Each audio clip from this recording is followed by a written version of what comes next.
Assalamualaikum warahmatullahi wabarakatuh. Sudah aktif atau?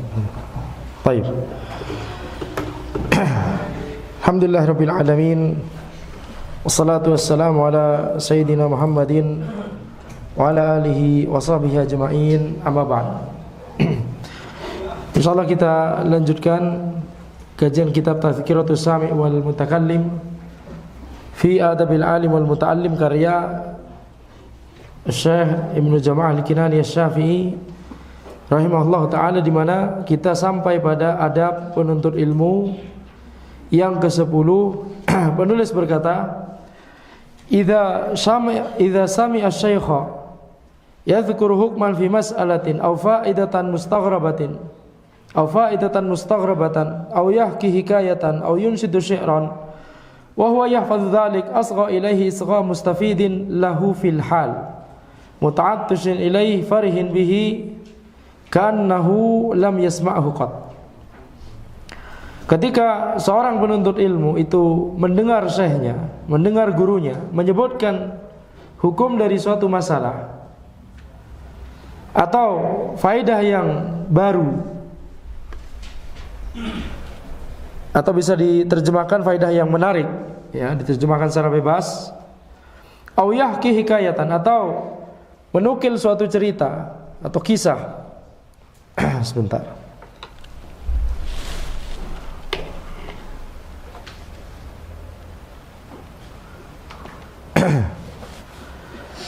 Atau yunshidu syi'ran. Ya, sebenarnya Anda lebih suka mikrofon yang begini saja daripada. Au yunshidu syi'ran, atau menyebutkan suatu syair, wa huwa yahfadhu dzalik, dan penuntut ilmu tersebut hafal apa yang disebutkan oleh syekhnya tersebut, apa yang disebutkan oleh gurunya tersebut. Asgha ilaihi isgha mustafidin lahu fil hal. Maka yang harus dilakukan oleh penuntut ilmu tersebut harus bersemangat untuk mendengarkan apa yang diucapkan oleh syekhnya atau gurunya, yakni seolah-olah dia belum pernah mendengarnya sebelumnya, seolah-olah dia adalah seseorang yang ingin mengambil faidah dari ucapan tersebut pertama kali. Muta'attishin ilai, merasakan haus dan dahaga terhadap faidah tersebut. Dan malah beneran haus. Afwan, sebentar ya. Haus secara majazi dan haus secara hakiki. Baik. Farihin bihi, bahagia karena mendapatkan faidah tersebut. Ka'annahu lam yasma'hu qat, seolah-olah dia belum pernah mendengarnya sebelumnya. Jadi ini adab yang mulia dari penuntut ilmu. Ketika dia mendengarkan suatu ayat, mendengarkan suatu hadis, mendengarkan suatu nukilan perkataan ulama, atau kisah, atau syair, atau apapun faedah dari gurunya atau syekhnya, dan penuntut ilmu tersebut sudah familiar, sudah ngelotok, sudah hafal apa yang disampaikan oleh gurunya tersebut, maka tidak boleh bagi penuntut ilmu tersebut untuk menampakkan bahwa dia telah hafal. Ini hukum asalnya. Ya, ini adab yang mulia dan baik dari seorang penuntut ilmu. Dia harus mendengarkan seolah-olah itu baru didengar pertama kali olehnya. Dia harus yakni mendengarkan dengan sikap yang disebutkan tadi, haus terhadap faidah tersebut, bahagia karena mendapatkan faidah tersebut, seolah orang yang baru pertama kali mendapatkan faidah tersebut pada saat itu. Jadi tidak boleh kemudian penuntut ilmu ketika syekhnya membacakan atau menyebutkan, menyampaikan suatu ayat atau hadis atau nukilan perkataan ulama, kemudian penuntut ilmu tersebut hafal ayat atau hadis atau perkataan ulama tersebut. Tidak boleh bagi penuntut ilmu itu kemudian biasanya mulutnya biasa mengikuti, menggerak-gerakkan juga. Mungkin ini natural, akan tapi harus dilatih untuk tidak demikian. Apa hikmahnya? Hikmahnya adalah yakni supaya gurunya tersebut juga bersemangat untuk memberikan yakni faidah-faidah tentang nukilan tersebut, ayat atau hadis atau nukilan perkataan ulama tersebut. Kalau syekh tersebut atau ustadz tersebut atau gurunya tersebut mengetahui bahwa muridnya sudah tahu, bisa jadi beliau akan merasa, oh thayyib, ini sudah familiar, khalas kita loncat. Padahal bisa jadi ya ada faidah penting yang dibutuhkan oleh penuntut ilmu tersebut tentang ayat atau hadis atau nukilan tersebut, tapi akhirnya tidak jadi disampaikan oleh gurunya karena gurunya merasa yakni si murid tersebut sudah yakni familiar, sudah paham tentang hal tersebut. Ini hikmah yang pertama. Hikmah yang kedua adalah yakni untuk tidak menunjukkan bahwa yakni kita tidak membutuhkan ilmu dari guru kita. Yakni ini sudah tahu, ini sudah hafal, ini sudah tahu, ini sudah hafal, dan seterusnya. Begitu ya. Maka walaupun dari awal kajian sampai akhir kajian kita mengetahui itu semuanya faidah atau mengetahui itu semuanya ilmu, tidak boleh bagi kita untuk kemudian yakni merasa bahwa yakni kita sudah mengetahui apa yang dimiliki oleh gurunya oleh syekh tersebut atau ustadz tersebut. Percayalah bahwa yakni dibalik dari ayat atau hadis atau nukilan, ya guru kita mengetahui lebih banyak daripada itu, akan tapi cuma tidak disampaikan saja. Bisa jadi karena waktu yang sempit, bisa jadi karena melihat ya jamaah yang lain dan pertimbangan-pertimbangan yang lainnya. Taib. Jadi ini adalah husnudzon yang harus dimiliki, adab mulia yang harus dimiliki oleh penuntut ilmu, yang hampir-hampir di zaman ini itu tidak dimiliki. Hampir-hampir atau jarang sekali yakni orang membahas hal ini. Alhamdulillah kita membahas kitab ini salah satu kitab yang sangat bagus dan sangat rinci dalam membahas adab dari seorang penuntut ilmu. Qala Atha, inni la asma'ul haditha minar rajul wa ana a'lamu bihi minhu faurihi min nafsi anni la usinu minhu syai'an. Atha berkata, yakni Atha bin Abi Rabah, beliau berkata, beliau tentunya seorang ulama besar, ya, seorang ulama besar dan beliau adalah seorang tabi'in, ya. Atha, beliau berkata, sesungguhnya aku mendengar hadis dari seseorang, sementara aku lebih paham, lebih mengetahui, lebih berilmu tentang hadis tersebut daripada orang itu. Akan tapi aku tampakkan dari diriku seolah-olah aku tidak memahami atau tidak mengetahui hadis itu sama sekali. Yani ketika ada seseorang yang memberikan faidah, menyampaikan hadis, dalam kasus ini yang disebut oleh Atha adalah hadis, maka lihat bagaimana sikap Atha. Atha itu menampakkan bahwa beliau seolah-olah baru mendengarkan hadis tersebut pertama kali pada saat itu. Ini sikap yang harus dimiliki oleh seorang yang yakni mendengarkan faidah tersebut. Seorang yang atau diperdengarkan faidah tersebut, ayat atau hadis atau nukilan perkataan ulama tersebut.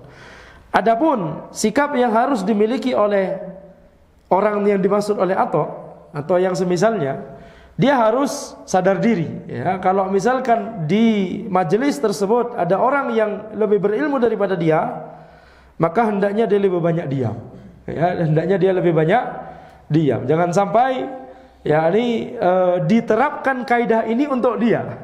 Orang yang lebih berilmu daripada dia diam seolah-olah baru pertama kali mendengar saat itu, padahal dia jauh lebih berilmu daripada orang yang berbicara. Jelas ini harus adab yang ada pada kedua belah pihak. Dan di dalam Islam yang seperti ini banyak sekali. Contohnya misalkan ketika A menzalimi B, maka apa adab yang harus dilakukan oleh masing-masing? Adab yang harus dilakukan oleh A, minta maaf kepada B. Sedangkan adab yang harus dilakukan oleh B, memberi maaf walaupun A tidak minta maaf. Ini adab yang harus dimiliki oleh kedua belah pihak. Maka sama dengan masalah ini, yang mendengar faidah harus mengucapkan jazakallah khairan, ya, atau minimal diam dan menampakkan bahwa semangat untuk mendengarkan ilmu tersebut. Sedangkan orang yang menyampaikan ilmu, adabnya adalah dia harus sadar diri, apakah ada yang lebih berilmu daripada ana dalam majelis tersebut. Wa anhu qol, atau juga berkata, inna syaba la yatahaddatsu bihaditsin fa astami'u lahu ka'anni lam asma'hu wa laqad sami'tuhu qabla ayyulan. Sungguhnya ada seorang pemuda yang menyampaikan suatu hadis, meriwayatkan suatu hadis, kemudian aku mendengarkan hadis tersebut darinya, aku menyimak hadis tersebut darinya, seolah-olah aku tidak pernah mendengar hadis tersebut sebelumnya, padahal aku telah mendengar hadis tersebut sebelum anak muda itu lahir. Ya, sebelum anak muda itu dilahirkan. Makanya ketika ini terutama para pemuda, para anak muda banyak sekali menjadi pendekar di sosial media. Ya, padahal yang didapati di sosial media sudah paham, sudah menghafal banyak dari ilmu syar'i, sementara pemuda tersebut masih makan lidi-lidian di TK atau SD. Antum tahu lidi-lidian tidak? Ada enggak? Antum tahu? Yang lain, tahu tidak? Di sini istilahnya apa? Yang tahu, yang bilang tahu orang Jakarta. Yang di Bandung istilahnya apa di Bandung? Lidi-lidian, enggak tahu? Belum enggak tahu saya Amir. Makanan, tahu kan? Baik. Jadi itu makanan identik dengan anak kecil, betul tidak? Atau antum masih makan di situ? Baik. Jazakallahu khairan. Ya, maka fa in sa'alahu syekhu 'inda syuru'i fi dzalika an hifdhihi lahu fala yujibu bina'am. Ketika syekhnya tersebut atau gurunya tersebut sa'alahu 'inda syuru' fi dzalik, yakni bertanya kepada penuntut ilmu tersebut ketika hendak mau membahas tema tersebut, yakni bertanya, si guru bertanya kepada muridnya, yakni apakah engkau hafal tentang ayat ini atau hadis ini atau perkataan ulama ini, atau apakah antum sudah paham tentang bab ini misalkan. Fala yujibu bina'am, dan nanti akan disebutkan oleh penulis wala yaqulla. Jadi jangan jawab iya dan jangan jawab tidak. Kenapa disebutkan oleh penulis jangan jawab iya ketika ditanya antum sudah paham ini? Jangan dijawab iya. Kenapa? Lima fihi minal istighna yani syekh fihi. Karena ketika kita berkata iya, maka khawatirnya itu akan terkesan kita tidak membutuhkan ilmu dari guru kita. Itu alasan pertama, itu makna zahir dari perkataan penulis. Alasan kedua,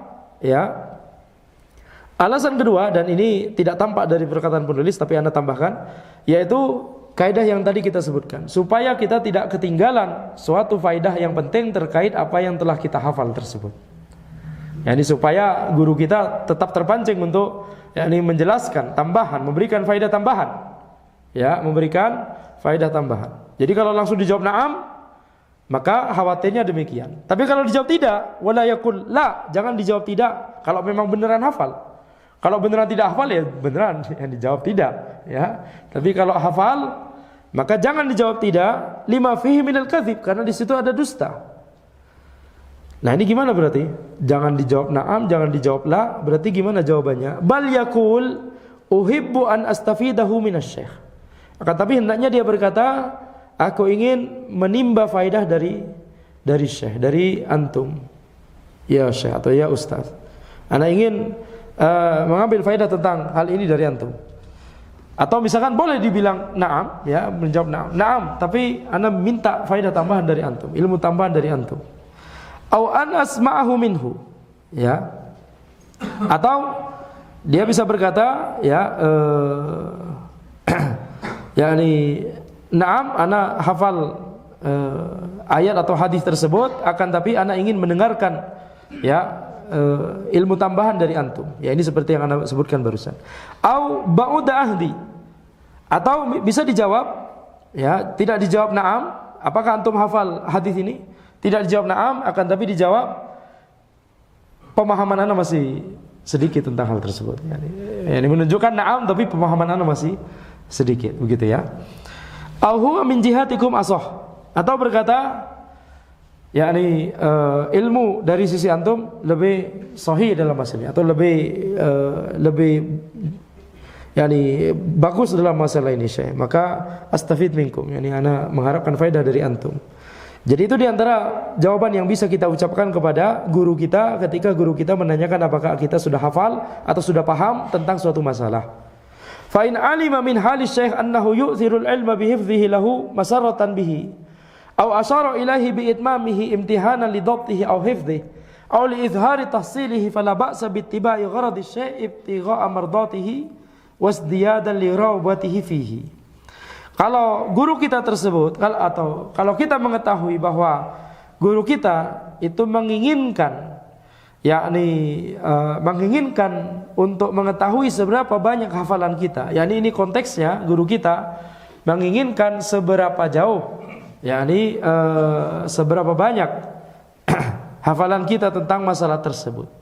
Jadi yang diharapkan oleh guru kita adalah kita diharapkan hafal, yakni guru kita mengharapkan jawaban na'am. Kalau kita tahu indikasi tersebut, misalkan dari kebiasaan syekh kita setiap pertemuan atau setiap beberapa waktu sekali menguji hafalan dari muridnya, ya, maka hendaknya kita mengikuti, yakni keinginan dari guru kita tersebut. Ya, jadi kalau guru kita itu malah senang ketika kita menjawab na'am, au asyara ilaihi biitmamihi imtihanan li dhabtihi aw hifdhi, atau ketika guru kita misalkan tidak meneruskan suatu ayat atau tidak meneruskan suatu hadis, ingin dilanjutkan oleh kita sebagai muridnya, ya, dalam rangka menguji kita, menguji akurasi pemahaman kita, ya, maka hendaknya kita melanjutkan, yakni hadis tersebut atau ayat tersebut atau nukilan perkataan ulama tersebut. Au li izhari tahsilihi fala ba's, atau ketika guru kita misalkan ingin, yakni mengetahui seberapa jauh progres dari pelajaran yang telah kita pahami, maka kita harus, ya, justru kita sebaiknya menampakkan bahwa kita sudah paham, menampakkan bahwa kita sudah hafal, karena itulah tujuan dari guru kita menanyakan hal tersebut. Ya, ibtigha'a mardatihi, dalam rangka yakni memberikan, yakni keridhaan kepada guru kita, wasdiyadan li raghbatihi fihi, dan menginginkan supaya guru kita tambah semangat. Guru kita tambah semangat untuk mengajarkan kita tema tersebut. Wala yammaghi litalibi ayyukarrira su'ala ma ya'lamuhu, dan hendaknya penuntut ilmu itu tidak mengulang untuk bertanya sesuatu yang dia sudah tahu. Wala istifhama ma yafhamuhu, hendaknya dia tidak menanyakan kembali apa-apa yang sudah dia pahami. Fa innahu yudayyi'uz zaman wa rubbama adjara syekh, karena itu bisa, yakni membuat waktu terbuang sia-sia atau bahkan bisa membuat marah guru kita. Ini kan sudah diterangkan, kok malah ditanya lagi begitu, ya. Qala Az-Zuhri rahimahullah berkata, i'adatul hadithi asyaddu min naqlis sakhr. Ya, i'adatul hadits asyaddu min naqlis sakhr. Mengulang suatu hadis itu lebih berat daripada memindahkan batu. Ya, mengulang suatu hadis itu lebih berat daripada memindahkan batu. Apa maksud dari perkataan Az-Zuhri di sini? Maknanya, ya, ada beberapa kemungkinan makna. Yang pertama adalah mengulang suatu hadis dalam suatu majelis itu lebih berat daripada memindahkan batu. Kenapa? Karena konsekuensinya waktu terbuang. Ya, seharusnya hadis baru yang disebutkan, akan tapi ini malah mengulang hadis yang telah disampaikan sebelumnya. Ya, ini konteksnya tentunya di zaman dahulu, apalagi terutama di zaman tabi'in, ya, tabi'in terutama, kemudian tabi'in tentunya. Di zaman itu banyak sekali majelis hadis, majelis sama hadis, majelis di mana hadis diperdengarkan, diriwayatkan. Di majelis tersebut hadis diriwayatkan, sehingga penuntut ilmu yang hadir di majelis tersebut dia berhak untuk meriwayatkan hadis kepada, yakni orang-orang lain setelahnya, murid-muridnya setelahnya, begitu, ya. Ketika dia mendengarkan hadis dari, yakni dari guru yang menyampaikan hadis di majelis tersebut. Jadi disitulah, yakni kemudian kita kenal adanya sanad hadis. Sanad hadis itu didapat ketika seorang penuntut ilmu duduk di majelis hadis, di majelis di mana hadis itu diriwayatkan. Maka ketika, yakni kita bisa bayangkan dalam suatu majelis bisa puluhan atau bahkan ratusan hadis yang diriwayatkan atau disampaikan oleh syekh tersebut atau guru tersebut. Ya, sehingga ketika ada suatu hadis yang harus diulang, karena ada salah seorang penuntut ilmu yang meminta untuk mengulang hadis tersebut, maka itu akan membuat, yakni waktu terbuang sia-sia yang seharusnya bisa, yakni mungkin 100 hadis cuma bisa 90 atau bahkan kurang dari itu hadis gitu ya. Ini makna pertama. Makna kedua adalah karena setiap seorang syekh atau seorang guru menyampaikan hadis, apalagi di zaman itu, mereka harus ekstra hati-hati dalam menyampaikan hadis, tidak sembarangan. Kenapa demikian? Karena itu akan mengakibatkan ya penilaian para ulama hadis terhadap dirinya, diri syekhnya tersebut begitu ya. Kalau misalkan beliau menyampaikan hadis kurang akurat dan kemudian itu terlacak, dan insya Allah pasti akan terlacak oleh para ulama hadis, karena itu adalah bentuk penjagaan Allah Subhanahu wa taala terhadap hadis-hadis Nabi Muhammad SAW. Ketika ada suatu ketidakakuratan karena terburu-buru atau hal yang lainnya, maka itu akan mempengaruhi derajat kesikohan yang diberikan oleh para ulama hadis kepada syekh tersebut. Kalau misalkan syekh tersebut derajat kesikohannya menjadi berkurang, itu akan berdampak pada hadis-hadis yang lain, betul tidak? Jadi dalam rangka ketika syekh tersebut yakin bahwa dia memiliki sekumpulan hadis banyak, misalkan ratusan atau bahkan ribuan, yang itu memang sahih dari Nabi Muhammad SAW. Kemudian ini semua menjadi kurang, yakni diapresiasi karena yakni dalam beberapa momen dia tidak begitu hati-hati dalam menyampaikan, cuma sebagian hadis saja, hadis-hadis yang lain jadi terkena dampaknya, betul tidak? Maka ini akan, yakni bisa berpengaruh, terutama kalau ada hadis yang cuma diriwayatkan oleh syekh tersebut saja. Kalau hadis-hadis yang lain itu diriwayatkan oleh perawi yang lain, lebih mending. Karena kalau misalkan syekh tersebut yang awalnya thiqah atau bahkan thiqah thabat itu adalah derajat yang lebih tinggi dari thiqah. Thiqah itu sudah tinggi sekali, terpercaya. Thiqah thabat lebih tinggi lagi. Misalkan dia harusnya thiqah atau bahkan thiqah thabat, tapi akhirnya turun derajat menjadi saduq misalkan. Saduq itu derajat hadis hasan, derajat perawi hadis hasan. Maka ketika kemudian dia terhukumi saduq, kemudian nanti ya ada hadis lain yang kemudian yakni sebenarnya lafadznya itu ya akurat dan bagus, teliti, dan cuma diriwayatkan oleh dua orang, misalkan syekh ini sama syekh satu lagi, syekh A sama syekh B. Kemudian Syekh B meriwayatkan hadis yang cuma diriwayatkan oleh dua orang ini ya. Syekh B meriwayatkan hadis tersebut juga, lafadznya berbeda. Baik, dan perbedaan lafadz ini akan mengakibatkan yakni terhadap kandungan dari hadisnya. Ya, maka ketika Syekh B dinilai thiqah, Syekh A dinilai saduq gara-gara tidak hati-hati di hadis yang lain. Kemudian dilihat di dua hadis ini, oh ini dari Syekh B, ini dari Syekh A. Lafadznya berbeda, ini kalau digabungkan atau dipilih yang ini maka konsekuensinya akan berbeda hukum fikihnya misalkan. Maka nanti akan dipilih hadis yang dari Syekh B karena ini dinilai saduq, betul tidak? Akan dipilih hadis yang dari perawi yang derajatnya lebih kuat. Dan itu akan berdampak misalkan pada yakni suatu kandungan fikih atau faedah fikih. Itu bisa berdampak pada pemahaman kita terhadap ilmu syar'i. Berbahaya. Jadi makanya perawi hadis pada saat itu tidak yakni main-main. Ketika mereka menyampaikan hadis, mereka benar-benar memastikan setiap perkataan, setiap kata dari hadis yang mereka sampaikan itu benar-benar sesuai dengan apa yang mereka dengar atau sesuai dengan apa yang mereka catat pada saat itu. Nah, ketika kemudian ada penuntut ilmu yang meminta mengulang suatu hadis, bahkan walaupun itu syekhnya tersebut ya meriwayatkan hadis dari catatan, ada syekh yang meriwayatkan hadis dari hafalan, ada yang dari catatan. Walaupun beliau meriwayatkan hadis dari catatan, ya dibuka kembali catatannya. Untuk mengulang hadis nomor berapa tadi? Dibuka kembali.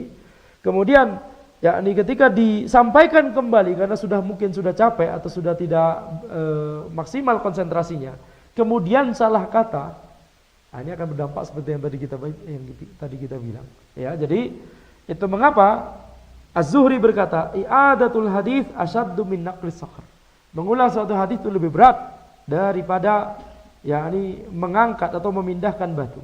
Wa yanbaghi alla yuqassira fil isgha' wat tafahhum. Dan hendaknya penuntut ilmu itu tidak boleh yakni memiliki kekurangan, tidak boleh teledor ketika dia mendengarkan ilmu dari gurunya. ketika dia berusaha memahami perkataan gurunya. Au yashghala dhihnahu, au yushghila dhihnahu bi fikrin aw haditsin, thumma yasta'ida asy-syaikh ma qala. Atau penuntut ilmu tersebut yakni pikirannya kemana-mana, ya, ketika kajian, ketika mendengarkan ilmu dari syekhnya tersebut, atau pikirannya teringat suatu pembicaraan, hadis di sini suatu pembicaraan, atau bahkan bisa dipahami hadis yang lain, bahkan hadis yang sedang diterangkan hadis yang A, tapi penuntut ilmu tersebut malah mikirin hadis yang B. Tsumma yasta'ida asy-syaikh ma qala. Kemudian akhirnya karena tidak konsentrasi, penuntut ilmu tersebut minta mengulangi syekhnya tersebut, ya, tadi apa yang disampaikan, minta diulang. Ya, ini hendaknya tidak boleh dilakukan. Li'anna dzalika isa'atu adab. Karena ini adalah bentuk adab yang buruk, bal yakun musyiyan li kalamihi. Hadiradz dzihn lima yasma'uhu min awwali marrah. Akan tapi yang harus dilakukan oleh penuntut ilmu tersebut adalah dia harus, ya, condong kepada yakni syekhnya, mendengarkan dengan seksama. Musghiyan yakni mendengarkan dengan seksama. Condong dengan seksama kepada perkataan gurunya, yakni mendengarkan dengan seksama. Hadiradz dzihn, menghadirkan yakni pikirannya jangan sampai kemana-mana. Kalau pikirannya kemana-mana, hendaknya dia langsung sadar, langsung teringat, langsung fokus pada apa yang disampaikan oleh gurunya. Lima yasma'uhu min awwali marrah. Terutama kalau yang didengar itu adalah sesuatu yang dia dengar pertama kali. Ya, dia belum pernah mendengar ilmu tersebut sebelumnya. Wajib bagi dia untuk semakin memfokuskan pikirannya. Wa kana ba'dul masyayikh la yu'idu li mithli hadza idza ista'adahu wa yazburuhu uqubatan lahu. Sebagian masyayikh tidak mau mengulang kalau alasannya seperti ini, karena ya konsentrasi buyar kemudian minta diulang.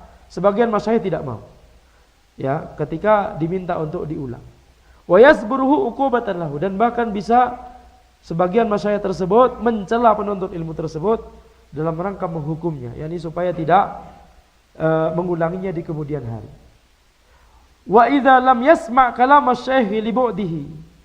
Kalau penuntut ilmu tersebut tidak mendengar perkataan dari gurunya karena duduknya jauh, apalagi di zaman dahulu tidak ada yakni mikrofon, tidak ada pengeras suara, aw lam yafhamhu ma'al isgha'i ilai, atau walaupun dia sudah mendengarkan seksama akan tapi dia belum paham juga, wal iqbali alaihi, dia sudah semangat untuk memperhatikan akan tapi belum paham juga, falahu ayyas'ala syaikha i'adatahu aw tafhimahu ba'da bayani udhrihi bi su'alin latif. Maka hendaknya dia boleh bertanya kepada gurunya, atau dia boleh meminta untuk gurunya tersebut mengulangi ilmu tadi atau faidah tadi, atau berusaha memahamkan, yakni berusaha dijelaskan kembali setelah dijelaskan uzurnya. Ya, uzurnya dijelaskan. Bisu'alin latif, dengan yakni kalimat tanya yang itu baik gitu ya, dengan cara bertanya, cara meminta untuk mengulangi dengan yakni cara mengulangi yang baik gitu ya. Ini dijelaskan uzurnya. Misalkan tadi belum mendengarnya atau tidak mendengarnya karena posisinya terlalu jauh, atau ya dia sudah berusaha dengan seksama mendengarkannya, berusaha untuk semangat, berusaha memahami masalah tersebut, tapi qadarullah belum paham juga. Itu boleh untuk kemudian minta diulangi, tapi tentunya dengan cara yang penuh adab kepada gurunya. Baik. Ini Isya berapa menit lagi? 10 menit? 10 menit, baik. Nah, kita lanjutkan al-hadi asyar. Adab yang ke-11, Allah yasbiqu syaikhu ila syarhi mas'alatin au jawabi su'alin minhu au min ghairihi. Hendaknya penuntut ilmu tidak mendahului gurunya ketika menjelaskan suatu masalah.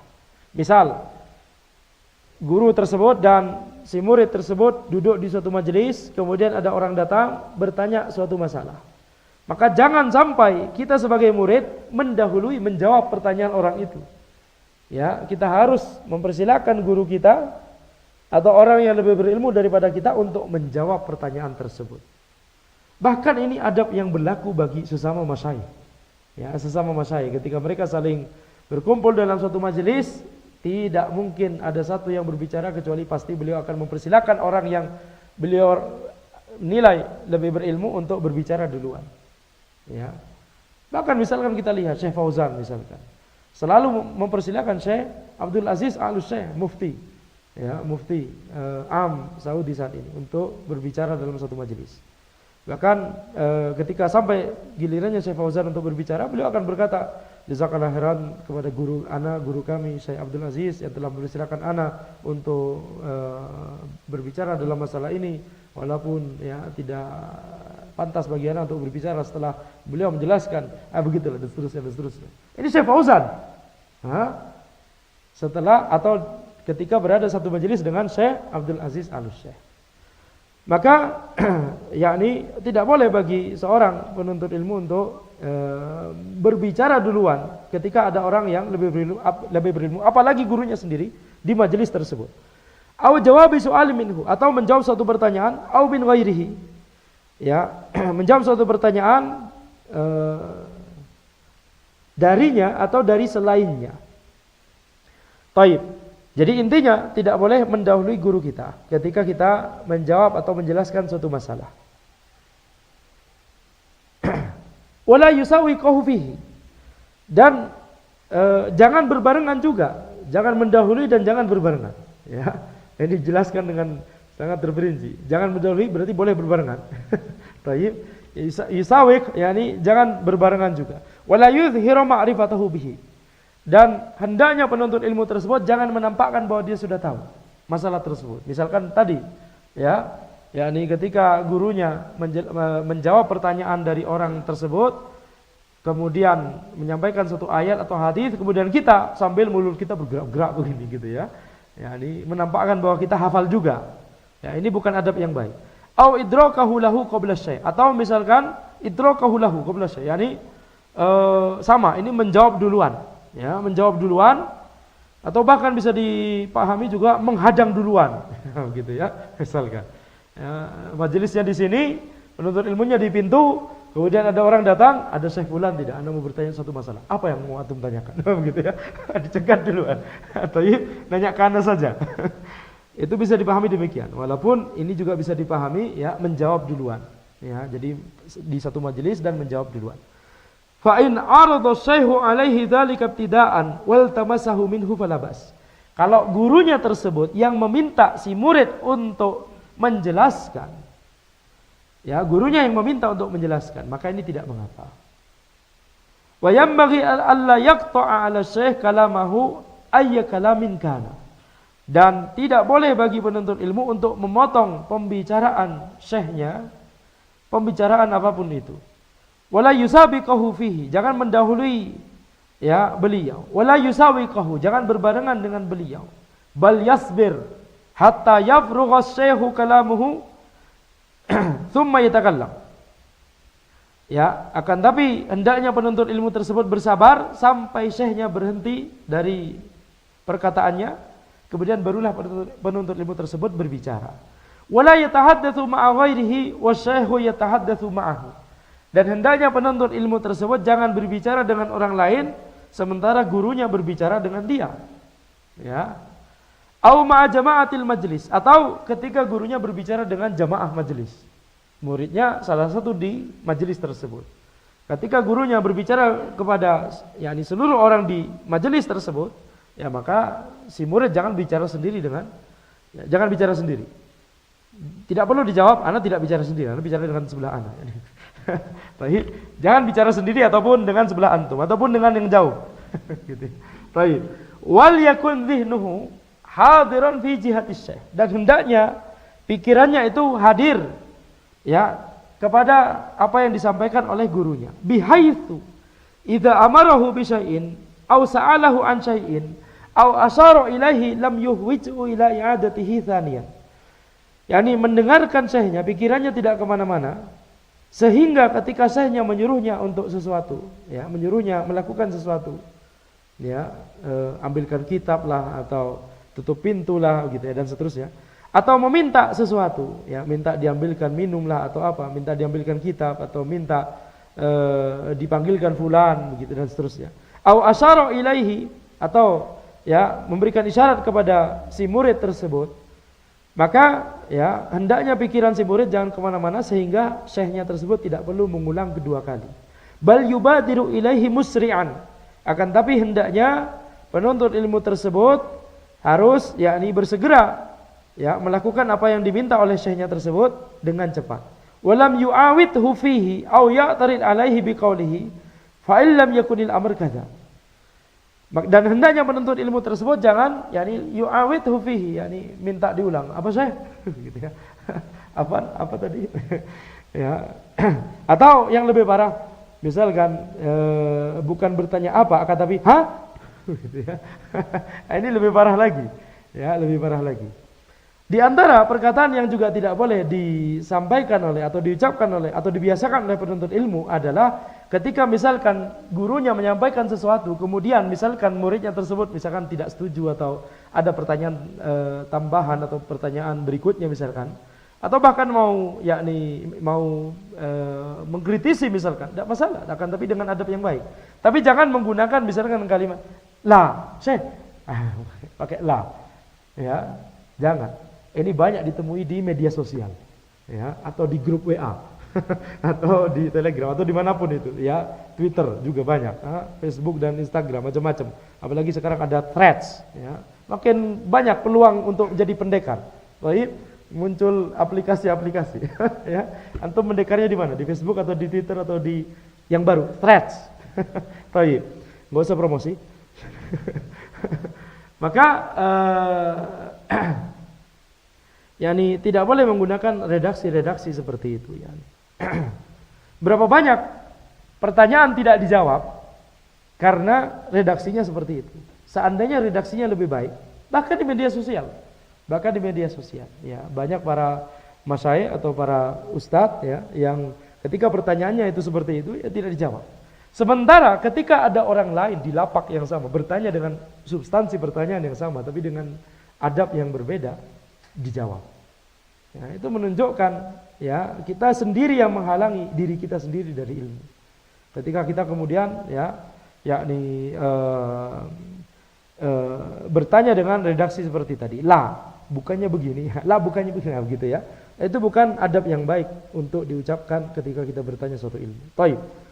Aw ya'tarid alaihi biqaulihi fa illam yakunil amr kadza. Atau jangan kemudian yakni protes kemudian berkata, kenapa kok perintahnya enggak begini saja, begitu ya. Tentunya kalau perintahnya bukan suatu yang ma'ruf, suatu yang mungkar misalkan, maka tidak boleh kita laksanakan, tidak ada ketaatan kepada makhluk dalam perkara ya yang mungkar. Ya, tetapi kita yakni menyampaikannya kepada guru kita harus dengan adab yang baik.